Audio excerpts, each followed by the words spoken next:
안녕하세요.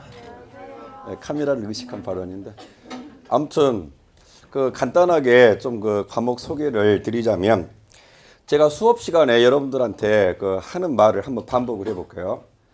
이제 독해에 대해서 제가 맨 처음에 여러분 뵀을 때 했던 이야기가 있어요.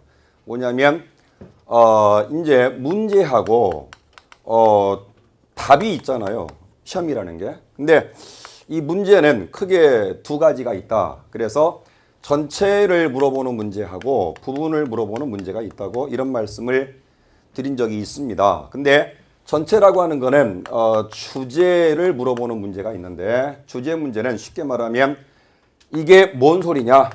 이거를 우리가 이제 주제라고 했었고 두 번째 제목 문제가 있습니다. 근데 이제 제목이라는 거는 이거를 한마디로 말해봐라. 이게 이제 제목 문제입니다. 그 다음에 세 번째 문제는 목적 문제가 있는데 이 말을 왜 하는 거냐? 이게 목적 문제입니다. 네 번째는 이제 어조라고도 하고 뭐 필자의 태도 이런 게 있는데 이 필자가 말할 적에 말을 왜 저런 식으로 하지?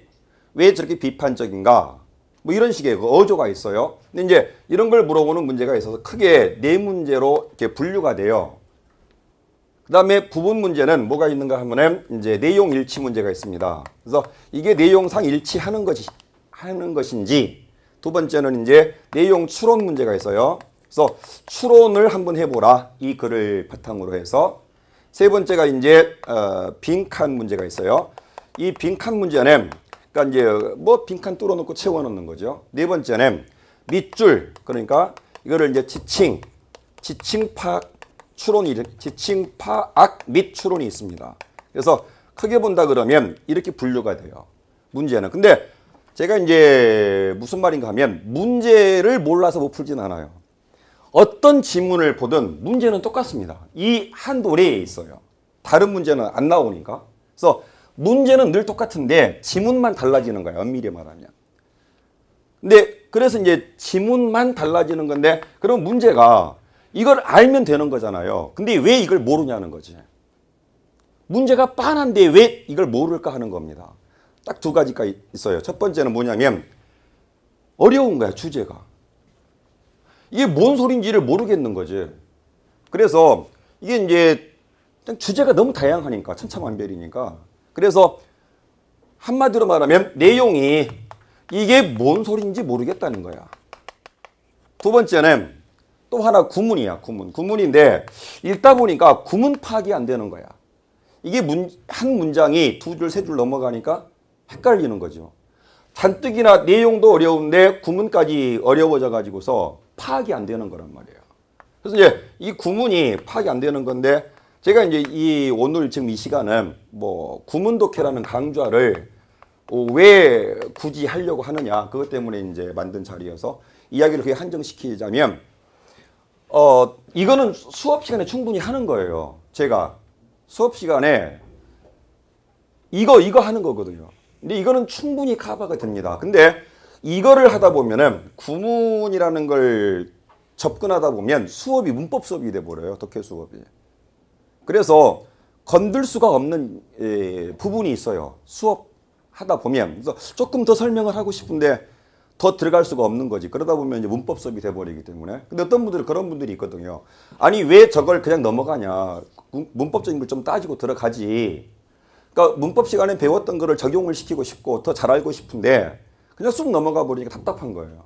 그래서 이제 그래서 이게 필요에 의해서 나온 강좌라는 거 말씀드리는 거고 또 하나는 제가 보시면 아시겠지만 그 다음 장 한번 종이 넘겨보시면 방금 읽었던 그 뒷장 보시면은 있죠. 그런 식으로 이렇게 분석을 하는 거예요. 그 문장 하나하나를 자세히 분석을 하는 겁니다. 그래서 제가 그 뒷장에 적어 놓은 게 이렇게 돼 있었어요. 지금 여러분 보시는 그 페이지에 스트럭처 이렇게 돼 있습니다. and written expression. 이거는 제가 정규 수업 시간에도 약간은 다루는 건데 요게 우리가 흔히 말하는 구문이라는 거. 이 구문이라는 게 그럼 뭐냐? 그래서 이거를 좀 풀어서 말하면 그런 거야. 이 구조인데 문장의 구조를 파악하는 겁니다. 구조. 이게 지금 주어가 뭐냐, 동사가 뭐냐. 구조를 파악하는 거고 또 하나는 표현이에요. 아, 이럴 땐 이렇게 표현하는 거구나. 이 자리에선 동명사 표현이야. 이건 과거 분사 표현이거든. 이건 더 플러스 형용사 표현이야. 표현인 건데 우리가 흔히 문법이라는 걸 쪼개서 말하면 이런 거라고. 여러분 실제로 문법 문제도 두 가지예요. 문법 문제도 이게 5대 5거든요. 그래서 구조 반, 표현 반이에요. 문법 문제가. 말이 문법이지 풀어서 말하면 그렇단 말이야. 근데 이게 이제 요거를 그러니까 좀 집중적으로 보는 건데 그래서 이제 저의 고민은 바로 뭔가 하면은 정규 수업하고 안 겹치게 해야 되거든. 이게 겹쳐버리면 단과라는 게 의미가 없잖아요. 그래서 교재하고 정규 수업에 제가 드리는 그 핸드아웃하고 겹치지 않습니다. 거기 있는 지문들은 기출문제가 90%예요. 90%인데 독해 문제 형식인데 문법을 묻는 거야. 상당수의 문제들이 정확히 따지고 보면은. 그래서 그런 것들만 이렇게 골라놓은 거예요. 또 하나는 뭐가 있는가 하면은 그게 이제 그 문법을 묻진 않았지만은 구문을 파악을 못하면 문제를 못 풀게 돼 있어요. 그래서 결론을 말씀드리면 뭐냐면 그런 지문들만 골라서 집어넣는 것이고 이제 그 출제자가 저도 뭐 늘 하는 일이 출제하는 일을 하지만 출제할 적에 원칙이 있어요. 그게 뭐냐면 이 내용면에서 일단 여러분이 공부를 아무리 많이 하고 그래도 어떤 지문을 읽을 적에 반드시 한 군데가 있어요. 읽다 보면은 란 말이 나옵니다. 이거 뭐지? 근데 대체로 어에서 쑥 넘어가 버립니다. 문제는 그건데. 출제자는 그것 때문에 이 지문을 뽑은 거란 말이야. 그걸 문제를 내려고. 근데 수험생이 인데 넘어가 버려. 왜? 시간 쫓기니까. 답을 틀리는 거예요.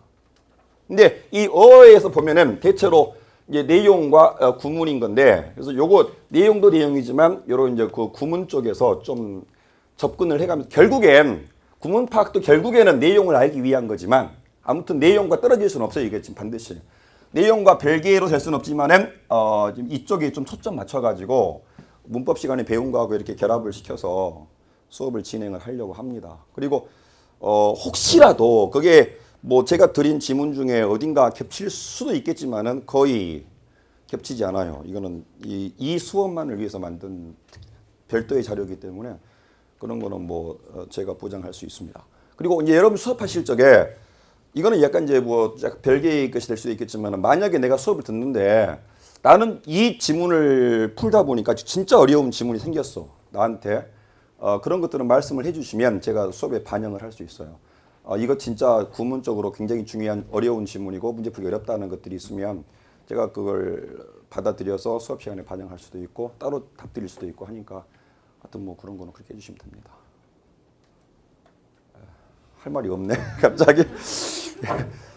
혹시 뭐 질문 같은 거 있으세요? 뭐 어떻게 하는지 궁금한 거 없으시면 여기서 저는 이야기를 마칠게요. 수고하셨습니다.